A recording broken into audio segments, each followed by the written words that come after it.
All right, folks, good evening. Once again, we're back to story time, telling stories. And this one is going to take place when I was about 16-year-old. And it may upset some people because you don't believe in some things I'm saying. Once you get started, you might want to go away. I'm going to tell the whole story. This one's going to take place about aliens. Do you believe in aliens? Have you ever seen an alien? Do you know anything about aliens? I'm going to tell you up front, I have very limited knowledge of this, but I did have one thing take place in my younger life that actually proved to me they're out there. What they are, I don't know. But there's probably, if you took the United States population, I'd say 80% of the people in the United States have never seen anything and probably don't believe in it, because we're kind of like, you've got to see something to really, really believe in it normally. And so if you hadn't seen it, you don't believe in it. About 20% of the population, well, I'd say about 15% of the population, say they've saw something and know it for a fact. And that 15% is probably lying. They made it up. They exaggerate anything for attention. But 5% of the population, I'd say, actually has seen something, had experienced something, and they're not lying. And they don't like being called liars. They don't like being made fun of, because just as sure as you take a deep breath and you want to take a deep breath every day, they want to be believed too, but you're not going to believe them. You know, here's one of them stories you're not going to believe either, unless you're one of the 5% that have already experienced something like this. So mine is not all that great, but I'm going to tell you what happened anyway. 16-year-old, I was in the Boy Scouts. And at that time, I was really in outdoors all the time, where the Boy Scouts are not. So we had a trip come up one weekend to go down the woods and camp out, and the Cub Master couldn't go. So he asked me if I would lead the boys down the woods, camp out, put up the tents, and just have a good evening in well, I call it a wilderness. It was only about 3 miles outside of the town of Easley, but it was a big block of woods. And I said, sure, because I was going down there anyway. So I carried 6 young boys, probably around 12 to, probably most of them 12-year-old, 13-year-old, and one young man that was, he was also 16, same age I was. And so carried a big tent down there for the 6 of the young boys to stay in. And we had one little put tent that the other young man that was there, that was 16-year-old, was named Larry. He was going to sleep in it with me, because that was my tent. When we went down there, once again, I had that little dog I told you about, German, earlier in one of the stories. He went along with us. So that night, we sitting around, and German slipped off, got in there in the big tent, and we were going to have hot dogs for supper that night. Well, guess what? He got all the hot dogs. he had every weenie in there. So the boys didn't have hot dogs that night. They found out what it was like to do without. But we did have marshmallows, so we all sat around, cooked marshmallows, and basically just had a good time. Well, as the night went on, this is one of them nights when the moon is just bright as all, full moon, and it just got lucky, no clouds, clear as everything. And it was just a beautiful night. And also there was a good many shooting stars, or meteorites, whatever you want to call them, that were taking place that night. So somewhere around midnight probably, we was all up, and they had a big bonfire around near the tent, and everybody was out there playing around the bonfire, cooking marshmallows. Well, things finally settled down a little bit, and one of the boys was telling me, man, there goes another shooting star. A little while later, somebody else, there goes one there too. So after that, I said, you know what? There's a lot of them. Let's see how many we can see in a certain time frame. So what we done, everybody just kind of laid down on the ground where you could look straight up, because it was a beautiful night.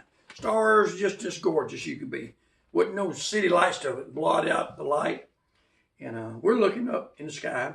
Some are facing the east, some are facing west, north, south. Everybody's looking in a different direction, more or less, watching to see if he could see a shooting star first. Or if he did, how many he could see. So we've been laying out there like this probably a half hour or so, you know. And it was really interesting because there was a lot of action going on that night. Well, I guess about, like I said, about 30, 40 minutes into it, one of the young boys off to my left, over my left shoulder, he made a statement like, now that I was the oldest one in the group, and of course I had to know everything, you know, and at least as far as they knew, I knew everything. And so he said, Donnie, he said, what star is that over there? And we were looking at, you know, the stars and waiting for shooting stars or meteorites. And I looked over there, and now the moon was straight ahead over my right shoulder, and off to my left here is what he said, and it was up. It was up. It wasn't straight out. It was up, but off to my left shoulder. I looked up there, and if you know on a full, well, if you on a good night when you look at the stars, when you look at a star, it's blinking, blink, blink, blink. It's just blinking constantly. It's not really a solid light. It's blinking constantly. That's from I guess the Earth's atmosphere. It distorts light as it comes through it, and what you see is it ain't really doing that, but it looks like to you it's blinking on and off, blinking on and off. All your stars do that. If you really look at them close, that's what they look like. So I'm looking up there, and it was a pretty good sized star, looked like it. And he said, "What star is that?" And I thought, well, the bigger stars you're going to see around here, they're planets in our solar system. I'm really knowledgeable, you know. So he said, well, which one is that? And I'm thinking, I ain't got no idea. But he doesn't know that. I said, well, that's probably Mars, you know. You know, I said, and then a little while later, you go back to watching shooting stars. Probably 3 or 4 minutes later, wasn't much more than that. He says, you sure that's Mars? And I looked back over at it, and it looked a little bit bigger than it did before. Still blinking, blinking, blinking. It ain't done anything, just blinking. It's just like the rest of stars, but it's one of the bigger stars up in the sky. And I thought, well, that ain't the North Star, but I did know where the North Star is. I said, that's not the North Star. I said, but I don't know. It might be Jupiter, or it might be Saturn. I don't know, but it's pretty dang big. It's got to be in our solar system. So when I done this, when we talked about this, it got us off of our shooting star endeavor. Everybody kind of looked up at that there star, you know, because it sure was. It was blinking, and it's about twice the size of the other stars. Now, but that's not a lot, but it's noticeable. And so we go back to looking for shooting stars. And about 2 minutes later, young boy says, Donnie, that star's getting bigger. I said, no, it ain't. I looked over there at it, and it's still blinking, you know, blinking. But sure enough, it is the biggest star in the sky. I mean, it's bigger than anything. I mean, it's way bigger than any other star. Still a star, but it's bigger. It ain't moved any at all, as far as left, right, up, down. It's the same spot. But I said, man, I know that ain't the North Star. It's in the wrong position. I said, but I don't know what that is. I said, it's just too big to be any star that I can think of. And so now we forgot all about the shooting stars. We're watching that. And as we watch it, about a minute later, that blinky, blink, blink, blink star, which is what all the stars are doing, it went blink. It quit blinking. It was just a star, a solid light. Little bitty speck out there in the sky, sure enough, but it quit blinking. And it was noticeable. And everybody says, y'all see what I'm seeing? Yeah. It quit blinking, didn't it? I said, yeah, it did. But it still looks like a star for a minute. But as we watched, in about probably no more than 2 minutes, it goes from a little bitty solid star, what looks like a star, it's a little bitty white dot. It's a dot. It's a round dot. It's a little bitty dot. It ain't moved left, it ain't moved right, it ain't went anywhere. Still same spot. We're looking up here. And everybody's kind of turned around, and we're all looking up here now. We ain't looking nowhere else. We're looking at that. And I said, man, what the heck is that? And we're watching it, and you know it's in atmosphere, in outer space, because it's way up there. But that little dot, it got a little bit bigger, a little bit bigger, a little bit bigger, a little bit bigger, a little bit bigger, a little bit bigger. And as it got bigger, it went from a white light, a little bit of white light, to a round circle. Now it's a completely round oval, just like the moon. Now I say the moon, if we're looking at it like this, if you look like that, right there was a full moon, beautiful moon, big silver moon, just shining right there in front of us. Well, right here is this light. And now it's about 1/5 the size of the moon. Now, you know the moon, let's say it was that big. This thing's about that big. Well, but it looks just like a little bitty miniature moon. It's glowing just like it. Perfectly in a round circle, just like the moon. But as we watch it, it gets a little bit bigger, a little bit bigger, a little bit bigger. And it finally ended up about 1/3 the size of the moon. And the moon's over here, and the moon's 250-some thousand miles out. This thing here, when it finally got about 1/3 the size of the moon, well, look, you can look at them, both of them look perfectly, look like identical twins. But this one, when you've seen a plane, a commercial airline, flying overhead, one that's really up there, like, I mean, as high as they could go in the atmosphere, that was about where this thing was at. And it was still the same spot, but you knew it was in the atmosphere, way up there, but in the atmosphere. And it was like a little bitty moon. And we ain't stupid, we ain't the scientists either. We're all sitting there, what are we watching? Because we're out in the woods, camping out, and this is not something you want to be looking at. Because this thing, as far as we can tell, it's been coming down. If it kept coming down, it's going to land here beside us. And of course, it's still up there. But we're looking at it, and it says, that can't be what? It just can't be. We don't have anything to do that. And if the height that was at, I'll put it to you like this. In during daylight, you watch a commercial airline go over as high as it can be. You watch one go by.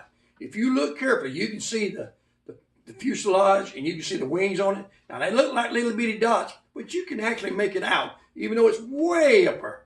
Well, this thing right here would have been about 3 times the size of a big commercial airline, and it was perfectly round. Because it was a lot easier to see than a jet would ever been. Now, it was glowing just like the moon, which the only way, the moon glows, but really, when you see the moon glowing, you're looking at the sunlight bouncing off the moon. So when I tell you this thing was glowing, that's what it looked like too. Light bouncing off it, not like it was lit up. It's like light was hitting it. Well, I can't guarantee you that, but that's what it looked like. But anyway, we're looking at it, and finally it's about the size of about the 1/3 size of the moon, 3 times the size of a commercial airline, let's say. And it doesn't get any bigger. It's for a good 3 or 4 minutes, it's right there, as high up in the atmosphere it can be, but it ain't getting any bigger. It's like it's just stopped. And we're looking at it like, what's going on? What is this? And about that time, something happened that you would never believe. Well, we didn't. But that thing is right here. And at that far in the air, if you look watching a commercial airline, high up as you can be, go across the sky, you can watch them. It might take them a minute, 2 minutes to go from as far as you can see to go slap out of sight. But in, let's say 2 minutes, it's gone. Or maybe even a minute, 2 minutes, it's gone. But you can watch it just crawl across the sky, way up there. Well, this thing was up there. And all of a sudden it went, boom, just like that. And when I say just like that, it went from right here to as far as the human eye could see across the atmosphere, just before, as far as you could see, which would have been, it took a jet 4 or 5 minutes to fly that far. But it went from there to there in probably less than 1 second, a half a second, 1 second. It said, boom, you could follow it with your eyes, but it was so fast, it was like 1 second, and it's there. It was there to there.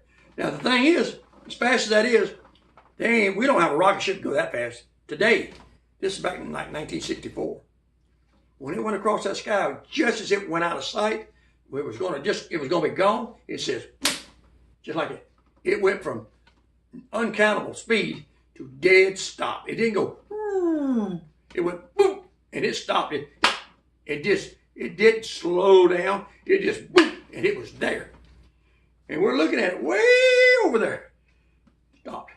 And everybody, oh, do you see that? Do you see that? And everybody stands up. We're looking at it. And it's way up there and it's way outside. And it said, yeah, we all saw it. And about that time, it said, woo! Just like it again.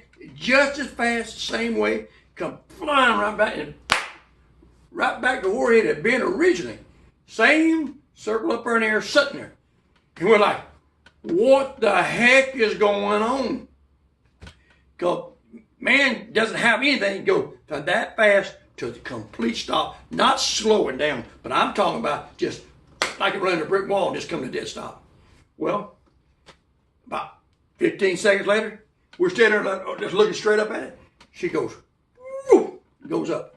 Now, here's where I tell you something happened that no one had ever, at this time, no one I knew had ever seen something like this happen.